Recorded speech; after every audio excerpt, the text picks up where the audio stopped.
Hello student, आज start करेंगे हम लोग केमिकल काइनेटिक्स। केमिकल इज तो रिलेटेड है केमिस्ट्री से, बट यहाँ पे काइनेटिक्स का क्या मतलब है? तो kinetics is all related to speed और वेलोसिटी।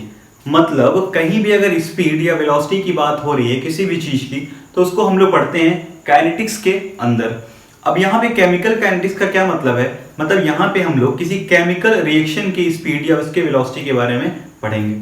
अब केमिकल रिएक्शन की स्पीड से क्या मतलब है? तो ये है कि किस रेट या किस स्पीड से जो रिएक्टेंट है वो धीरे धीरे घट रहा है और किस रेट या किस स्पीड से जो प्रोडक्ट है दूसरे साइड बढ़ रहा है। मतलब किसी भी केमिकल रिएक्शन में रेट ऑफ रिएक्टेंट और रेट ऑफ प्रोडक्ट के बारे में हम लोग को पढ़ना है। तो कोई भी अगर केमिकल रिएक्शन हो रही है तो उसकी स्पीड क्या है, मतलब वो किस स्पीड से उसका रिएक्टेंट घट रहा है, किस स्पीड से उसका प्रोडक्ट बढ़ रहा है, वही इस चैप्टर में हमको पूरा पढ़ना है। ठीक है, तो उसके पहले तो ये हमको पता लगाना पड़ता है कि वो रिएक्शन होगी कि नहीं होगी।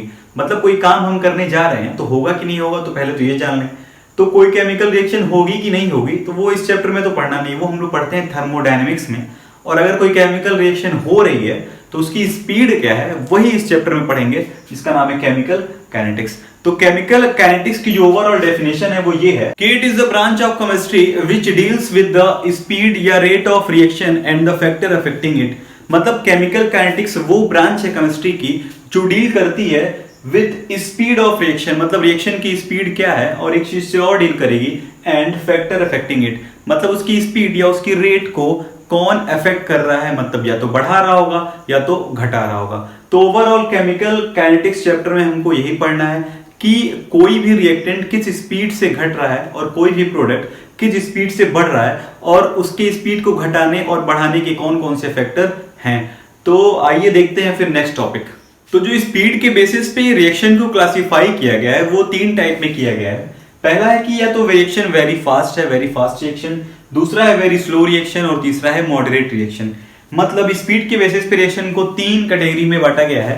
पहला है कि या तो रिएक्शन बहुत ही तेज स्पीड से हो रही है, मतलब इतनी तेज स्पीड से हो रही है कि उसका जो हमको निकालना है स्पीड या रेट वो हमारे लिए बहुत मुश्किल है। तो ऐसे रिएक्शंस के बारे में हम लोग को डील नहीं करना है इस चैप्टर में। तो वेरी फास्ट रिएक्शन का मेनली जो एग्जांपल है जिसमें आयनिक बॉन्ड का टूटना या आयनिक बॉन्ड का बनना होता है। ठीक है, आयनिक बॉन्ड मतलब जिस भी रिएक्शन में आयनिक बॉन्ड आ रहे हो, मतलब आयनिक बॉन्ड टूट रहा हो या तो आयनिक बॉन्ड बन रहा हो, तो वो जो स्पीड होती है उनकी इतनी तेज होती है कि वहां पे हमको उनका रेट या स्पीड निकालना बहुत मुश्किल होता है। इसलिए इस चैप्टर में हमको वेरी फास्ट रिएक्शन के बारे में पढ़ना ही नहीं पढ़ना है। ठीक है, दूसरा है वेरी स्लो रिएक्शन, मतलब इतना देर लगा दे, कितना टाइम लगा दे कि हम खुद बोर हो जाए निकालते निकालते स्पीड। तो ऐसे रिएक्शंस के बारे में भी हमको नहीं पढ़ना है। जैसे वेरी स्लो रिएक्शन में आपने देखा होगा रस्टिंग ऑफ आयरन एक एग्जांपल है। ठीक है, इतना स्लो होता है कि सालों साल लग जाते हैं, 10 साल 15 साल लग जाते हैं। तो इतना टाइम भी नहीं है कि उनकी स्पीड्स को हमको निकाल के उसके बारे में पढ़ना है। वेरी फास्ट रिएक्शन में एक और एग्जांपल जैसे कंबस्शन ऑफ एलपीजी। ठीक है, एलपीजी का जलना इतना फास्ट है कि नैनो सेकंड या माइक्रो सेकंड में हो जाता है या विद इन ए सेकंड हो जाता है, तो हमको उसके बारे में भी नहीं पढ़ना है। वेरी फास्ट रिएक्शन भी नहीं पढ़ना है, वेरी स्लो रिएक्शन भी नहीं पढ़ना है, हमको पढ़ना है मॉडरेट रिएक्शन। मॉडरेट रिएक्शन मतलब हमें इतना टाइम मिले कि उसकी स्पीड या उसके रेट के बारे में हम एनालिसिस कर सकें या उसको निकाल सकें। जैसे दूध का फटना। ठीक है, आपके घर में दूध आता है तो एक टाइम रहता है कि 2-3 घंटे बाद अगर आप उसको गर्म या ठंडा नहीं करेंगे तो वो क्या होता है, फट जाता है। तो उतना टाइम तो हमको चाहिए कि उसकी स्पीड या उसके रेट के बारे में कम से कम एनालिसिस कर सकें तो कि क्या उसके अंदर हो रहा है या क्या उसके अंदर नहीं हो रहा है। मॉडरेट रिएक्शन के और भी एग्जांपल जैसे हाइड्रोलिसिस ऑफ वाटर। ठीक है, मतलब हाइड्रोलिसिस किसी भी चीज का अगर वाटर के साथ रिएक्शन करते हैं तो वो मेनली सारे रिएक्शंस हमको आते हैं मॉडरेट रिएक्शन में। तो बेसिकली हमको इस चैप्टर में जो भी रिएक्शंस के बारे में हम लोग पढ़ेंगे वो सारे रिएक्शन जो होंगे वो क्या होंगे, मॉडरेट रिएक्शन होंगे। मतलब अगर कोई इस चैप्टर में जो भी एग्जांपल आएंगे तो वो ना तो वेरी फास्ट रिएक्शन होंगे ना तो वो वेरी स्लो रिएक्शन होंगे, वो सारे रिएक्शन क्या होंगे, मॉडरेट रिएक्शन होंगे। आपको इस चैप्टर में ये नहीं जानना है कि कौन सा रिएक्शन स्पीड फास्ट है, किस रिएक्शन की स्पीड स्लो है। अब ये बैठ के आपको नहीं याद करना है, आपको कुछ नहीं याद करना है। मतलब ये बस क्लासिफाई किया गया है, आपको इससे मतलब नहीं है। आगे जो टॉपिक्स आएंगे आपको उनसे मतलब है। इसमें चिंता करने की कोई बात नहीं है कि कौन सा रिएक्शन सर वेरी फास्ट होता है, कौन सा रिएक्शन वेरी स्लो होता है, वो नहीं पूछेगा और ना ही आपको जानना है। मतलब आपको बस जानना है जिस रिएक्शन के बारे में आपको कोई भी रिएक्शन अगर केमिकल काइनेटिक्स में दिख रहा है तो वो मेनली मॉडरेट रिएक्शन होगा, उसी के स्पीड, उसी के वेलोसिटी, उसी के फैक्टर कौन कौन से फैक्टर्स को बढ़ा रहा है, कौन सा फैक्टर्स को घटा रहा है, यही पढ़ना है। ठीक है, तो ये था classification on the basis of speed. अब आगे बढ़ते हैं टॉपिक, देखते हैं कि रेट ऑफ रिएक्शन से हम क्या समझते हैं।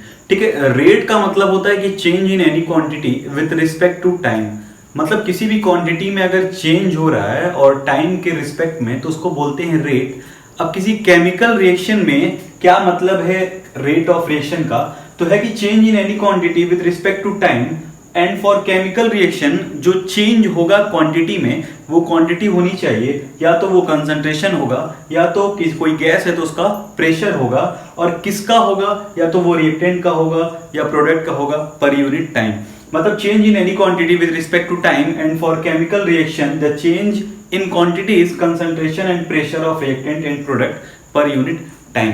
मतलब रेट ऑफ रिएक्शन का मतलब ये है कि जब हम कोई रिएक्शन करवाते हैं तो स्टार्टिंग में हम कुछ उस रिएक्टेंट का कंसंट्रेशन लेते हैं। अब उसके कंसंट्रेशन में क्या चेंज आ रहा है पर यूनिट टाइम, वो रिएक्टेंट धीरे धीरे घटेगा, और प्रोडक्ट में क्या चेंज आ रहा है वो प्रोडक्ट धीरे धीरे बढ़ेगा। उसी के रेट के बारे में डिस्कशन करना है कि कैसे रेट निकालते हैं। तो रेट ऑफ रिएक्शन का मतलब सिर्फ यही है कि कोई रिएक्शन हो रहा है तो उसमें कंसंट्रेशन और प्रेशर रिएक्टेंट और प्रोडक्ट का कैसे चेंज हो रहा है पर यूनिट टाइम में, तो वही देखेंगे हम लोग रेट ऑफ रिएक्शन में। अगर एक बार इस डेफिनेशन का आप इसको स्क्रीनशॉट ले लें तो फिर इसको आगे समझते हैं कि कैसे रेट ऑफ रिएक्शन किसी भी केमिकल रिएक्शन के लिए निकालते हैं, जो बहुत ही इंपॉर्टेंट है क्योंकि यहीं से टॉपिक स्टार्ट होता है आपका केमिकल काइनेटिक्स का मेन टॉपिक। तो आइए इसका स्क्रीनशॉट लीजिए, फिर आगे बढ़ते हैं। आइए देखते हैं किसी केमिकल रिएक्शन में रेट ऑफ रिएक्शन कैसे निकालते हैं। तो जैसे मान लीजिए अगर कोई रिएक्टेंट ए है और वो प्रोडक्ट दे रहा है हमको बी। ठीक है, कोई रिएक्टेंट ए लिए और वो हमको प्रोडक्ट बी दे रहा है। अगर स्टार्टिंग की बात करें मतलब टाइम t इक्वल टू 0 पे, अच्छा अभी केमिकल रिएक्शन स्टार्ट नहीं हुई है और हम कोई सामान बनाना चाहते हैं, तो स्टार्टिंग में सिर्फ और सिर्फ किसका अमाउंट होता है, रिएक्टेंट। जो सामान आप बनाना चाहते हैं उसके लिए जो सामान लिए हैं, स्टार्टिंग में अगर वो काम शुरू नहीं हुआ है तो सिर्फ और सिर्फ किसका कंसंट्रेशन होगा, ए का। मतलब टाइम t इक्वल टू 0 पे हमारे पास सिर्फ और सिर्फ किसका कंसंट्रेशन रहेगा, ए का, और t इक्वल टू 0 पे इसका कंसंट्रेशन हम मान ले रहे हैं a 0। ठीक है, b का कंसंट्रेशन यहाँ पे कुछ नहीं होगा क्योंकि अभी रिएक्शन स्टार्ट नहीं हुई है। कुछ समय जैसे ही बीता, मतलब रिएक्शन स्टार्ट हो गई और कुछ समय जैसे बीता, मतलब मान लेते हैं at time t equal to t पे, इसमें से कुछ न कुछ जो A0 इनिशियल कंसंट्रेशन था उसमें से कुछ कंसंट्रेशन इसका क्या हुआ होगा, कम हुआ होगा, और जो कम हुआ उसको मान ले रहे हैं हम x। अच्छा, इसके इनिशियल कंसंट्रेशन में से अगर x गया है तो जो प्रोडक्ट बनेगा वो भी कितना बनेगा, x। इसका आप एक और सिंपल तरीके से इसको भी स्टूडेंट्स देख सकते हैं कि इसका 1 मोल के लिए इसका कितना बन रहा है, 1 मोल। तो इसके A0 में से अगर x गया तो इसका बनेगा भी कितना, x। ठीक है, अब बात करते हैं रेट ऑफ रिएक्शन की। अगर हम यहां पे लिखें रेट ऑफ रिएक्शन ऑफ ए की बात कर रहे हैं, सिर्फ एक पर्टिकुलर नाम मैंने लिया है, किसकी बात कर रहे हैं, ए की बात कर रहे हैं, रेट ऑफ रिएक्शन ऑफ ए की बात कर रहे हैं। तो इसको जो लिखने का तरीका है वो स्टूडेंट ये है कि minus del A by del T. ठीक है, rate of reaction of A मतलब रिएक्टेंट की बात, रिएक्टेंट के रेट की बात हो रही है तो उसको लिखते हैं minus del A by del T. अब यहां पे दो चीजें आई हैं, पहले तो उसको जान लीजिए वो है क्या। पहला आया है कि डेल, डेल का मतलब होता है चेंज, क्या होता है, चेंज, और ये जो स्क्वायर ब्रैकेट दिख रहा है वो आपको बताता है कंसंट्रेशन। ठीक है, मतलब डेल बता रहा है आपको चेंज और स्क्वायर ब्रैकेट बता रहा है आपको कंसंट्रेशन। मतलब चेंज इन कंसंट्रेशन, और किसके कंसंट्रेशन में चेंज हो रहा है, ए में, और यहां चेंज इन किस में हो रहा है, टाइम में। अब कुछ लोग के दिमाग में आता है कि ये माइनस साइन क्यों लगाया गया है, तो अभी क्लियर होगा माइनस साइन क्यों लगाया गया। अगर इसको मैं सॉल्व करना स्टार्ट करूं तो इसको इक्वल टू करके मैं लिख सकता हूं माइनस, अच्छा चेंज इन कंसंट्रेशन, तो किसी भी चीज में अगर चेंज निकालेंगे तो उसके फाइनल से माइनस उसको क्या कर देंगे, इनिशियल। मतलब चेंज इन कंसंट्रेशन ऑफ ए का मतलब है final concentration minus initial concentration. तो अगर हम यहाँ पे फाइनल कंसंट्रेशन जो है वो A का जो फाइनल कंसंट्रेशन है वो है A0 minus x final minus initial, और इनिशियल कंसंट्रेशन क्या है हमारा A0, तो यहां पे आ गया A0। और अब बात है चेंज इन टाइम, तो final time minus initial time, final time t था और इनिशियल टाइम था 0, तो यहां पे आ गया t माइनस 0। अगर इसको सॉल्व करें तो माइनस अगर अंदर जाएगा तो ये माइनस हो जाएगा और ये प्लस हो जाएगा और ये भी प्लस हो जाएगा, तो सॉल्व करने पे आएगा x बाई टी। कितना आया? x by T. इतनी चीज क्लियर है? मतलब rate of reaction of A equal to आया x बाई टी। अब एक चीज और यहां पे ध्यान दीजिए, अगर रिएक्टेंट की बात होती है तो रिएक्टेंट के कुछ और भी नाम है। यहां पे ये भी लिखा जा सकता है कि rate of reaction of A की जगह लिख सकते हैं डिसएपेरियंस,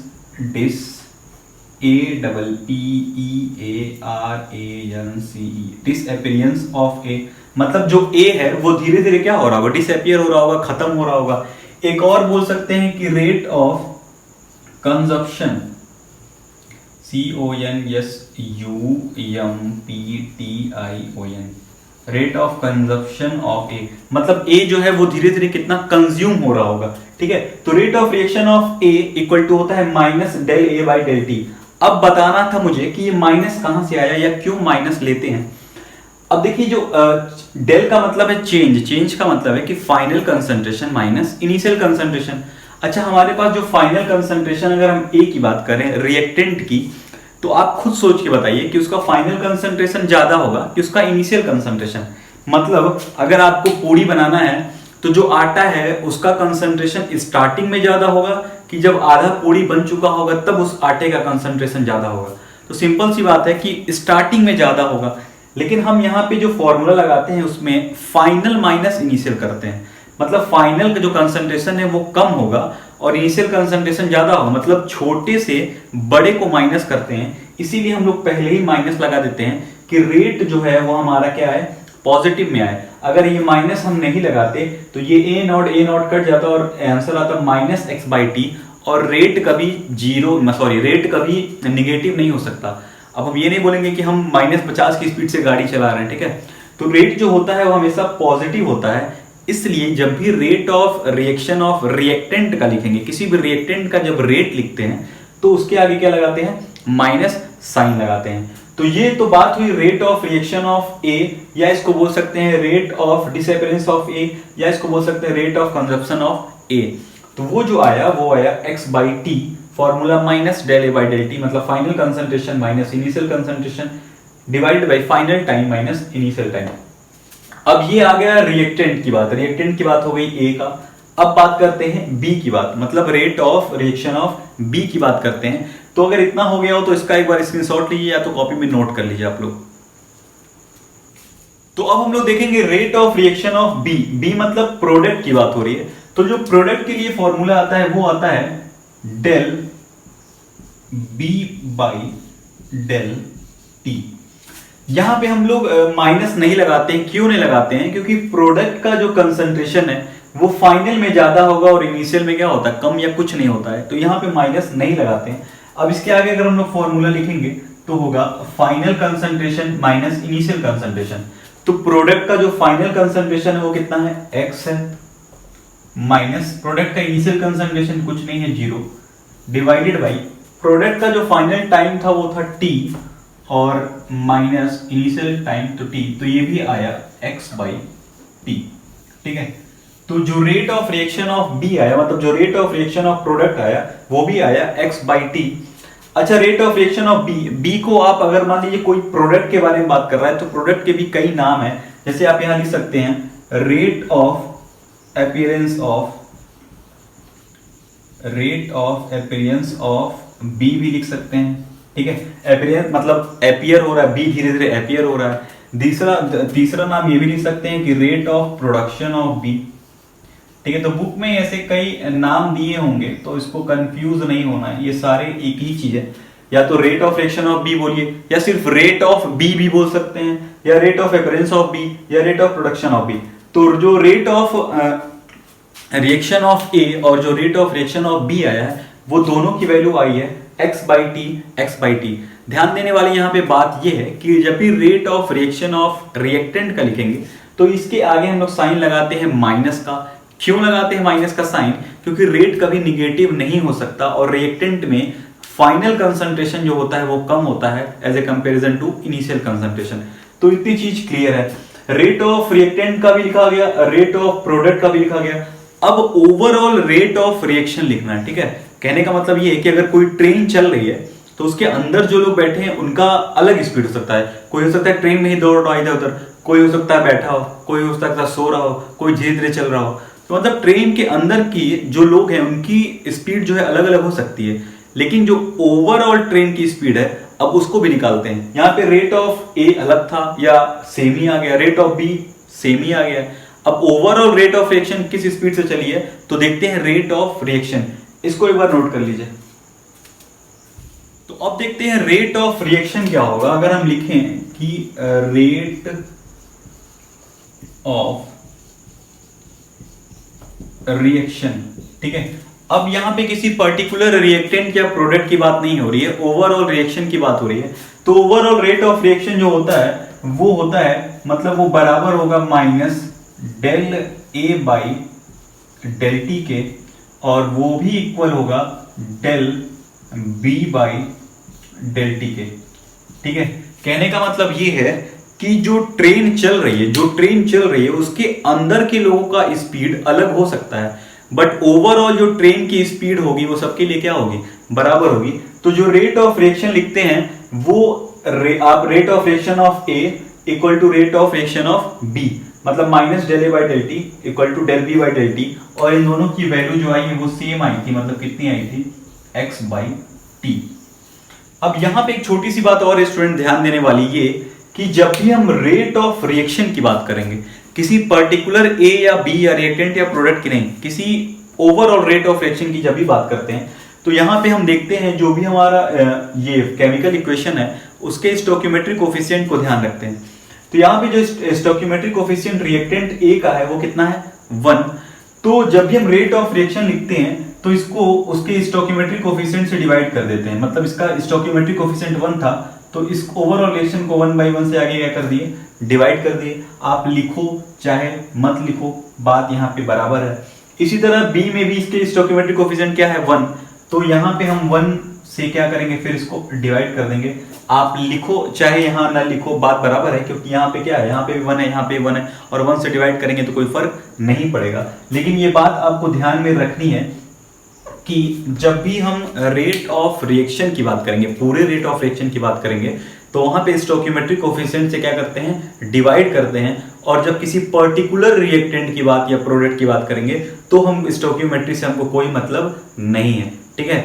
यहाँ पे ध्यान देने वाली बात यह है कि जब भी हम किसी पर्टिकुलर रिएक्टेंट या प्रोडक्ट की बात करेंगे कि मतलब ए का रेट ऑफ रिएक्शन या बी का रेट ऑफ रिएक्शन, तो उसके स्टोइकियोमेट्रिक कोफिशिएंट से डिवाइड नहीं करना है, हमको कोई मतलब नहीं है स्टोइकियोमेट्रिक कोफिशिएंट से। लेकिन जब rate of reaction, overall rate of reaction लिखेंगे तो स्टोइकियोमेट्रिक कोफिशिएंट से क्या करते हैं, डिवाइड करते हैं, ठीक है। तो यहां तक बातें क्लियर हुई। एक दो और एग्जांपल से देखते हैं कि रेट ऑफ रिएक्शन कैसे लिखते हैं, रेट ऑफ रिएक्टेंट या प्रोडक्ट कैसे लिखते हैं। तो यहां पर क्लियर है, यहां तक एक बार इसको स्क्रीनशॉट ले लीजिए। तो आइए कुछ और एग्जांपल देखते हैं कि रेट ऑफ रिएक्टेंट, प्रोडक्ट और रेट ऑफ रिएक्शन को कैसे लिखते हैं। जैसे यहां पे अगर एक मान लीजिए क्वेश्चन है कि 2A gives that 5B, ठीक है। 2A gives that 5B और आपको फिर से वही काम करना है। तो मान लेते हैं अगर टाइम t इक्वल टू 0 पे, मतलब अभी रिएक्शन स्टार्ट ही नहीं हुई है, तो हमारे पास जो इनिशियल कंसंट्रेशन होगा वो सिर्फ किसका होगा, रिएक्टेंट का। तो हमने फिर मान लिया कि मेरे पास एट t इक्वल टू 0 पे कितना है, A0, और यहाँ पे कुछ नहीं है। कुछ समय बीता तो t इक्वल टू t पे ये इसमें से A0 माइनस 2x किया हूं मैंने। अब बात यहाँ पे ये आई कि क्यों A0 में से 2x माइनस हो रहा है। आप x भी माइनस कर सकते हैं, बट आगे डिफिकल्टी होगी, तो जो भी स्टोइकियोमेट्रिक कोफिशिएंट होता है उसी को आप माइनस कर दिए। यहाँ पे अगर कुछ नहीं होता तो A0 माइनस x कर दे, अगर 2 है तो A0 माइनस 2x। तो इसके 2 मोल जब इसके रिएक्टेंट में लग रहे हैं तो इसका कितना मोल बन रहा है, 5 मोल। तो जब इसका 2 मोल जा रहा है तो एज ए कंपेरिजन टू इसका भी कितना बनेगा, 5 मोल, ठीक है। ये बात आपको ध्यान देनी है कि अगर यहाँ पे 1 और 1 रहता तो यहाँ पे x माइनस होता और इसका भी x बनता। इसके 2 के लिए इसका 5 बन रहा है, तो इसमें से जब 2 जाएगा तो इसका बनेगा भी कितना, 5। इतनी चीज क्लियर है। अब अगर हम यहाँ पे लिखना स्टार्ट करें कि रेट ऑफ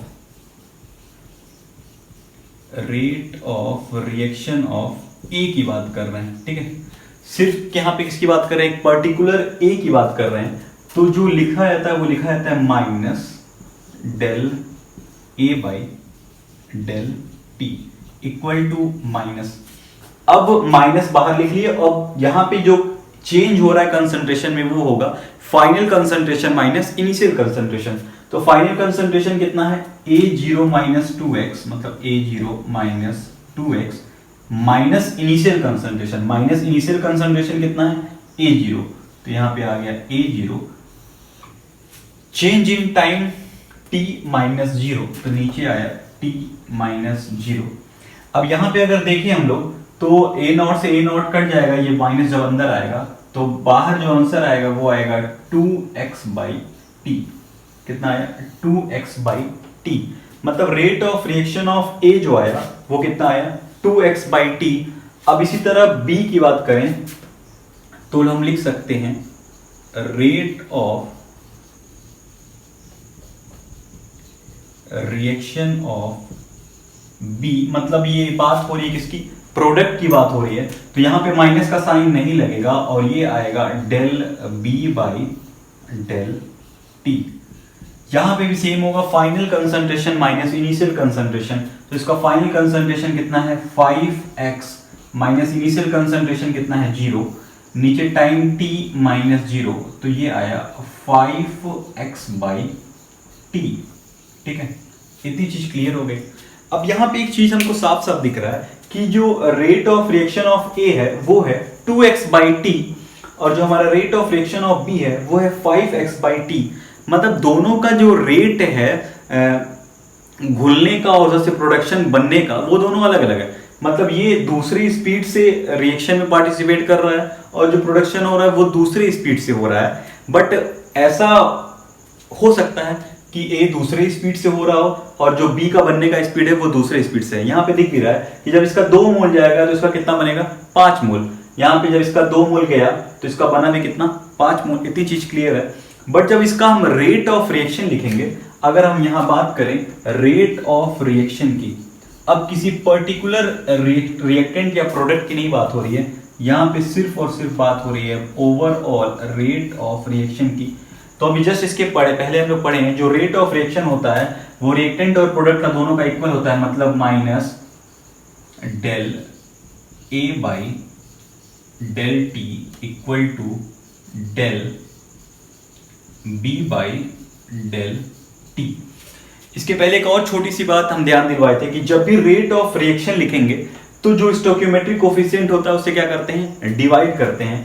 तो यहां पे इसका स्टोइकियोमेट्रिक कोफिशिएंट 2 है तो ये डिवाइड हो जाएगा, ये हो जाएगा 1/2 से डिवाइड, और इसका 5 है तो ये हो जाएगा 1/5। अब कुछ बच्चों को कंफ्यूजन होता है कि ऐसा कर क्यों रहे हैं कि minus del by del T को 1/2 से क्यों डिवाइड किए, मतलब 2 से क्यों डिवाइड किए, और del B by del T को 5 से डिवाइड क्यों किए। क्योंकि जो दोनों का रेट ऑफ रिएक्शन होना चाहिए, ये जो रेट ऑफ रिएक्शन होना चाहिए, यहां पे हमने देख रहे हैं कि जो रिएक्टेंट और प्रोडक्ट हैं दोनों इक्वल हैं, बट यहां पे जो निकल के आया है वो दोनों इक्वल नहीं है। तो इनको इक्वल बनाने के लिए हमने क्या किया, ये जो वैल्यू आई है minus del A by del T, उसको किससे डिवाइड किए हैं, 2 से। अच्छा, ये जो 2x बाई टी आया था, 2x बाई टी, अगर इसके आगे हम लोग 1/2 से मल्टीप्लाई कर देते हैं, 2 और 2 कट गया, आया कितना x बाई टी। ठीक इसी तरह जब del b by del T की जो वैल्यू आई है उससे हम किसको डिवाइड कर रहे हैं, 5 से, आया कितना था 5x बाई टी। तो 5x बाई टी को जब 1/5 आगे मल्टीप्लाई कर दिए तो 5 कट गया और आया कितना x बाई टी। अब ये वैल्यू और ये दोनों वैल्यू क्या है, सेम है। मतलब जो रेट ऑफ रिएक्शन है वो रिएक्टेंट और प्रोडक्ट के लिए क्या है, सेम है।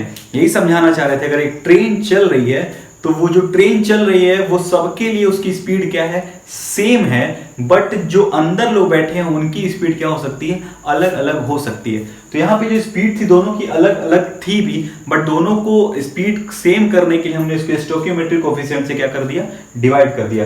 तो जब भी रेट ऑफ रिएक्शन लिखेंगे तो उसके स्टोइकियोमेट्रिक कोफिशिएंट से इसको डिवाइड कर देते हैं, और जब भी रेट ऑफ एक पर्टिकुलर बी या ए का लिखेंगे तो उसको स्टोइकियोमेट्रिक कोफिशिएंट से डिवाइड नहीं करते हैं, हमको उसको स्टोइकियोमेट्रिक कोफिशिएंट से कोई मतलब नहीं है। तो ये दिमाग में ध्यान देने वाली बात है, इसको नोट करते रहिए कि जब भी रेट ऑफ रिएक्शन लिखेंगे तो स्टोइकियोमेट्रिक कोफिशिएंट से डिवाइड करेंगे, और जब रेट ऑफ किसी पर्टिकुलर रिएक्टेंट या प्रोडक्ट की बात करेंगे तो स्टोइकियोमेट्रिक कोफिशिएंट से डिवाइड नहीं करेंगे। तो यहां तक बातें क्लियर हैं, इस पॉइंट को नोट कर लीजिए, और यहां पे मैं लिख भी देता हूं, आप उसको भी नोट कर लीजिए। तो यहां पे इस चीज को नोट कर लीजिए कि for rate of any particular substance it stoichiometric coefficients are not required. मतलब किसी पर्टिकुलर रिएक्टेंट या प्रोडक्ट की बात कर रहा है तो उसके लिए उसका स्टोइकियोमेट्रिक कोफिशिएंट रिक्वायर्ड नहीं है, हमको नहीं लिखना है, but rate of reaction depends on stoichiometric coefficient of chemical reaction. लेकिन अगर रेट ऑफ रिएक्शन हमको जब भी लिखना है तो स्टोइकियोमेट्रिक कोफिशिएंट जरूरी होना चाहिए, और उसके लिए आपके पास होना चाहिए बैलेंस केमिकल इक्वेशन। अगर केमिकल इक्वेशन बैलेंस नहीं है तो आपको बैलेंस करना पड़ेगा। तो ठीक है, इतनी चीज गाइस क्लियर है कि जब भी किसी पर्टिकुलर ए बी मतलब रिएक्टेंट या प्रोडक्ट की बात करेंगे तो स्टोइकियोमेट्रिक कोफिशिएंट से मतलब नहीं है। जब भी हम बात करेंगे रेट ऑफ रिएक्शन की तो स्टोइकियोमेट्रिक कोफिशिएंट हमको जरूरी है। दूसरी जो इंपॉर्टेंट चीज है, जब भी हम किसी रिएक्टेंट का रेट ऑफ रिएक्शन निकालेंगे, मतलब किसी पर्टिकुलर रिएक्टेंट का रेट ऑफ रिएक्शन निकालेंगे, तो उसके आगे हम क्या लगाते हैं, माइनस का साइन लगाते हैं। माइनस का साइन क्यों लगाते हैं, क्योंकि उसका फाइनल कंसंट्रेशन छोटा होता है एज ए कंपैरिजन टू उसका इनिशियल कंसंट्रेशन। जब भी किसी पर्टिकुलर प्रोडक्ट के बारे में बात करेंगे तो माइनस माइनस का साइन नहीं लगाएंगे, वो सिर्फ पॉजिटिव होता है। आइए और क्वेश्चन देखते हैं इसके ऊपर। मान लीजिए हमारे पास कोई रिएक्शन है 2A plus 5B gives that 6C। ठीक है, इतनी चीज क्लियर है। अब मान लेते हैं टाइम t इक्वल टू 0 पे, मतलब रिएक्शन स्टार्ट अभी नहीं हुई है, तो इसका इनिशियल कंसंट्रेशन मान लेते हैं A0, इसका इनिशियल कंसंट्रेशन मान लेते हैं B0, और ये क्या मान लेते हैं, इस समय प्रोडक्ट का इनिशियल कंसंट्रेशन कुछ नहीं होगा, सिर्फ और सिर्फ किसका होगा, इनिशियल कंसंट्रेशन A का और B का, मतलब रिएक्टेंट्स के होंगे। अब at time t equal to t पे कुछ समय बीता तो इसका कंसंट्रेशन में से कुछ ना कुछ कम होगा, और जो इसका स्टोइकियोमेट्रिक कोफिशिएंट है उसी को माइनस कर दीजिए, मतलब A नॉट माइनस 2x यहां से गया, इसका कितना है B नॉट माइनस 5x यहां से गया, मतलब B0 माइनस 5x, और जो बना वो यहाँ पे कितना बनेगा 6x। ठीक है, इतना आपको लिखने आना चाहिए, इसीलिए बार बार क्वेश्चन करा रहा हूं। यहाँ पे इसका स्टोइकियोमेट्रिक कोफिशिएंट 2 था तो यहाँ से हमने सिर्फ कितना माइनस किया, माइनस 2x। इसका 5 था तो माइनस 5x, इसका 6 था तो यहाँ बनेगा भी कितना 6। इसको लेके चलेंगे तो आपके लिए क्वेश्चन आगे करना बहुत ही आसान होगा। अब अगर हम बात करें रेट ऑफ रिएक्शन, अगर इसको शॉर्ट में लिखें तो हम सिंपल रेट ऑफ रिएक्शन को लिख सकते हैं कि ROR, मतलब रेट ऑफ रिएक्शन ऑफ किसकी बात कर रहे हैं, हम A की बात कर रहे हैं। तो वो आपको पता है ये एक रिएक्टेंट है तो आगे क्या लगाएंगे माइनस, और आगे आया del A by del T। ठीक है, ध्यान देने वाली बात यहाँ पे ये है कि हम एक पर्टिकुलर A नाम के रिएक्टेंट की बात कर रहे हैं, इसलिए इसका स्टोइकियोमेट्रिक कोफिशिएंट यहाँ पे डिवाइड नहीं होगा। तो अगर आगे करें तो माइनस साइन लगा। अब चेंज इन कंसंट्रेशन मतलब final concentration minus initial concentration, तो फाइनल कंसंट्रेशन है A0 माइनस 2x माइनस इसका इनिशियल कंसंट्रेशन कितना है A0, नीचे आ गया T माइनस 0, मतलब final time minus initial time. इसको सॉल्व करेंगे तो ये वैल्यू आएगी 2x बाई टी। यहां तक चीज क्लियर है। अब बात करते हैं रेट ऑफ रिएक्शन ऑफ, किसकी बात कर रहे हैं, बी की बात कर रहे हैं। अच्छा, rate of reaction of B की बात कर रहे हैं तो यहाँ पे बी भी हमारा क्या है, इस बार रिएक्टेंट ही है तो इसके सामने फिर लगाएंगे माइनस डेल, और इस बार ये बी है तो del B by del T equal to minus change in concentration of B. Change in concentration मतलब फाइनल कंसंट्रेशन कितना है B0 minus 5x minus initial concentration कितना है B0 डिवाइडेड बाई, ये B है 6 मत समझ लीजिएगा, डिवाइडेड बाई T माइनस 0। इसको सॉल्व करेंगे तो ये आएगा 5x/t। इतनी चीज क्लियर है। अब बात करें rate of reaction of C की, मतलब प्रोडक्ट की बात करें तो rate of reaction of C की अगर बात करें तो C एक प्रोडक्ट है, इसलिए माइनस का साइन नहीं लगेगा और यहां पे आएगा del C/del T equal to final concentration कितना है तो 6x minus initial concentration 0 T minus 0, तो उसका वैल्यू आया 6x/t। यहां तक चीजें क्लियर है। तो यहाँ पे सबसे अलग अलग सबके लिए हम लोग रेट ऑफ रिएक्शन निकाल दिए, रेट ऑफ ए के लिए अलग, रेट ऑफ बी के लिए अलग, रेट ऑफ सी के लिए अलग। अब हम बात करें ओवरऑल रेट ऑफ रिएक्शन की, मतलब रेट ऑफ रिएक्शन। तो जब भी हम ओवरऑल रेट ऑफ रिएक्शन की बात करेंगे तो ये तीनों जो आए हैं वो एक दूसरे के क्या हो जाएंगे, इक्वल हो जाएंगे। मतलब हम लिख सकते हैं कि minus del A/del T equal to होगा minus del B/del T equal to होगा डेल C/del T के। ठीक है। अब ध्यान देने वाली बात यहां पे ये है स्टूडेंट्स कि ये रेट ऑफ रिएक्शन है, और जब भी रेट ऑफ रिएक्शन लिखते हैं तो हमको स्टोइकियोमेट्रिक कोफिशिएंट से क्या करते हैं, डिवाइड करते हैं। तो जब A का जो स्टोइकियोमेट्रिक कोफिशिएंट है यहाँ पे क्या है 2 है, तो इसको डिवाइड कर देंगे 1/2 से। B का स्टोइकियोमेट्रिक कोफिशिएंट 5 है तो ये हो गया 1/5, और C का 6 है तो ये हो गया 1/6। ठीक है। तो यही चीज आपको ध्यान देना है जब भी आप रेट ऑफ रिएक्शन की बात करेंगे। तो रेट ऑफ रिएक्शन जो है वो स्टोइकियोमेट्रिक कोफिशिएंट्स पे डिपेंड करता है, बट किसी पर्टिकुलर रिएक्टेंट या प्रोडक्ट की बात करेंगे तो उसको स्टोइकियोमेट्रिक कोफिशिएंट से डिवाइड नहीं करना है। अब आप समझ सकते हैं कि जो ये डेल A/del T की वैल्यू आई थी वो कितनी आई थी 2x/t। अब हम डिवाइड किससे कर दिए 1/2 से, तो वैल्यू कितनी आ गई x/t। चीज क्लियर है। दूसरा आया था ये 5x/t, 5 से डिवाइड कर दिए, 5 कट गया, कितना आ गया x/t। इसी तरह ये आया था 6x/t, 6 से 6 कट गया और आ गया x/t। मतलब जो रेट ऑफ रिएक्शन है वो अब सबके लिए क्या हो चुकी है, सेम हो चुकी है। मतलब वो जो ट्रेन जा रही थी वो ट्रेन सबके लिए उस ट्रेन की स्पीड क्या हो गई है, सेम। लेकिन अंदर के जो उसमें जितने भी लोग घूम रहे हैं उनकी स्पीड अलग अलग थी। यहाँ पे स्पीड सबकी अलग अलग आई, सबका रेट अलग अलग आया है। लेकिन जब उस रेट को ओवरऑल ट्रेन के कंपैरिजन में देखेंगे तो वो जो ट्रेन की स्पीड है वो सबके लिए क्या है, सेम है। तो इसी तरीके से रेट ऑफ ABC अपना अलग अलग रेट है, रेट ऑफ वो अलग अलग कंजप्शन हो रहा है, प्रोडक्शन अलग अलग स्पीड से हो रहा है। बट जब ओवरऑल रेट ऑफ रिएक्शन की बात करेंगे तो उसको स्टोइकियोमेट्रिक कोफिशिएंट से डिवाइड करते हैं, और डिवाइड इसीलिए किया जाता है कि सारा जो रेट है वो क्या है, एक दूसरे के बराबर है। तो यहां तक लगता है कि यहाँ पे अब आपका धीरे धीरे कॉन्सेप्ट क्लियर हो रहा होगा कि कैसे रेट ऑफ रिएक्शंस को लिखते हैं। आइए एक और क्वेश्चन इस पे देखते हैं। तो आइए स्टूडेंट एक और क्वेश्चन देखते हैं। जैसे मान लीजिए अगर क्वेश्चन है कहीं पे 6A plus 7B gives that 8C plus 9D। ठीक है, ये एक केमिकल इक्वेशन दिया गया है। अब आपसे rate of A, rate of B, rate of C, rate of D और रेट ऑफ रिएक्शन लिखने को कहे तो कैसे सिंपल लिखते हैं, ये देखते हैं। अगर हम बात करें यहाँ पे रेट ऑफ रिएक्शन ऑफ ए की बात कर रहे हैं, ठीक है। अगर हमको सिर्फ लिखना हो रेट ऑफ रिएक्शन ऑफ ए का, तो जो फॉर्मूला है बस वो अगर लिखे तो लिखेंगे माइनस डेल A/del T। ठीक है, इतनी चीज क्लियर है।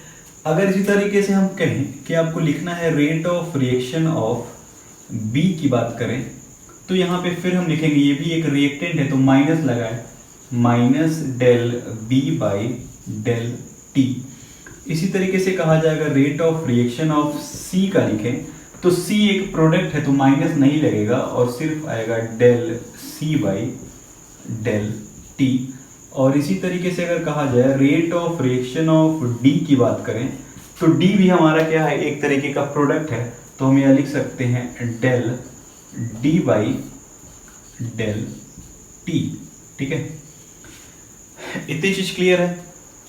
अब यहां से आपका कॉन्सेप्ट क्लियर हो गया कि जब भी किसी पर्टिकुलर ए, बी, सी, डी की बात करेंगे तो उसके स्टोइकियोमेट्रिक कोफिशिएंट से इसको डिवाइड नहीं करते हैं। लेकिन अगर हम ओवरऑल बोलें कि रेट ऑफ रिएक्शन क्या है, किसी का नाम न लिया जाए, ओवरऑल रेट ऑफ रिएक्शन कहा जाए लिखने के लिए कि इसके लिए केमिकल रिएक्शन लिखिए या इसके लिए जो फॉर्मूला है वो लिखिए रेट ऑफ रिएक्शन का, तो आप सिंपली ये लिखेंगे कि पहले तो अगर आप ए का लिख रहे हैं तो ए के स्टोइकियोमेट्रिक कोफिशिएंट से क्या करते हैं, डिवाइड करते हैं, तो हो जाएगा 1/6 minus del A by del T equal to इसके स्टोइकियोमेट्रिक कोफिशिएंट से डिवाइड किए तो 1/7 minus del B by del T, sorry यहाँ पे डेल होगा, ठीक है। इसी तरीके से ये इक्वल होगा प्रोडक्ट के, तो 1/8 del c by del T, और ये भी इक्वल होगा तो ये होगा 1/9 del d by del t. तो ये है आपका ओवरऑल रेट ऑफ रिएक्शन। मतलब जब पर्टिकुलर किसी ए बी सी डी का नाम लिखेंगे तो उसके स्टोइकियोमेट्रिक कोफिशिएंट से डिवाइड नहीं करते हैं। अब रेट ऑफ रिएक्शन कहेगा तो अगर ये ए की बात कर रहे हैं तो ए का स्टोइकियोमेट्रिक कोफिशिएंट से डिवाइड करेंगे, बी का बात कर रहा है तो बी से, सी का बात करेगा तो सी के, डी का बात करेगा तो डी से। इतनी चीज क्लियर है। एक चीज और आपको ध्यान देना है कि जब भी हम रिएक्टेंट का बात करेंगे, मतलब इस एरो के लेफ्ट साइड है तो उनके आगे माइनस माइनस, और जो प्रोडक्ट हैं उनके आगे पॉजिटिव पॉजिटिव। तो यहां तक आपका कॉन्सेप्ट क्लियर हो चुका होगा। आइए बढ़ते हैं नेक्स्ट। तो आइए अब देखते हैं जो रेट हम निकाल रहे हैं उसका यूनिट क्या है। तो अगर मान लीजिए जो भी हमारा रिएक्टेंट या प्रोडक्ट है वो बात हुआ था जो उसके चेंज इन क्वांटिटी हो सकता है, वो सिर्फ दो चीज हो सकता है, या तो वो कंसंट्रेशन होगा या तो वो क्या होगा, उसका प्रेशर होगा। तो अगर बात करें कि कोई रिएक्शन अगर अपने एक्वस फेज में है, ठीक है, किस में है, एक्वस फेज में है, तो एक्वस फेज की जब बात करेंगे तो जो रेट का हमारे पास फॉर्मूला आता है वो होता है चेंज इन कंसंट्रेशन, मतलब change in concentration divided by change in time, change in time. हमको पता है जो कंसंट्रेशन होता है उस कंसंट्रेशन का जो फॉर्मूला या यूनिट होता है, तो कंसंट्रेशन इक्वल टू होता है मोल पर लीटर, ठीक है। तो ऊपर जो आया वो आया हमारा मोल पर litre divided by change in time, और टाइम का जो यूनिट है वो हम कुछ भी ले सकते हैं, मतलब यहाँ पे हम लिख ले रहे हैं टाइम, और यहाँ पे जो टाइम हो सकता है वो हो सकता है सेकंड में भी, वो हो सकता है मिनट में भी, और वो हो सकता है आवर में भी, ठीक है।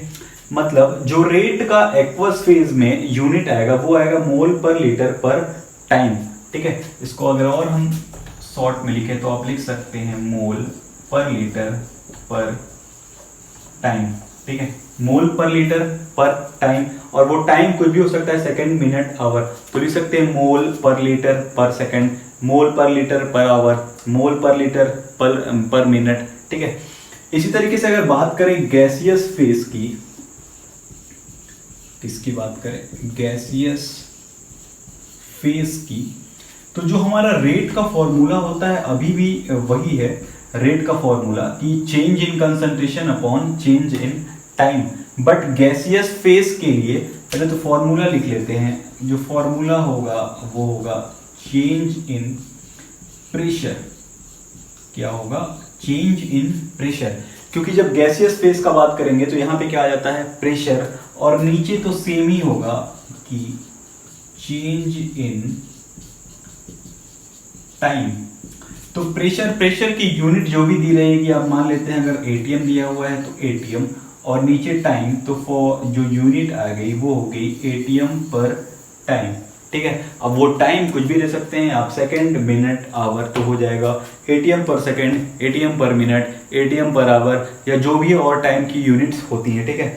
तो एक्वस फेज के लिए मोल पर लीटर पर टाइम, और गैसियस फेज के लिए एटीएम पर टाइम, ठीक है। तो ये था यूनिट ऑफ रेट, ठीक है। तो आज यहीं पे खत्म करते हैं इस लेक्चर को, और नेक्स्ट लेक्चर में हम रेट ऑफ रिएक्शन पे कुछ एनसीईआरटी और कुछ नेक्स्ट लेवल पे क्वेश्चन करेंगे, ठीक है।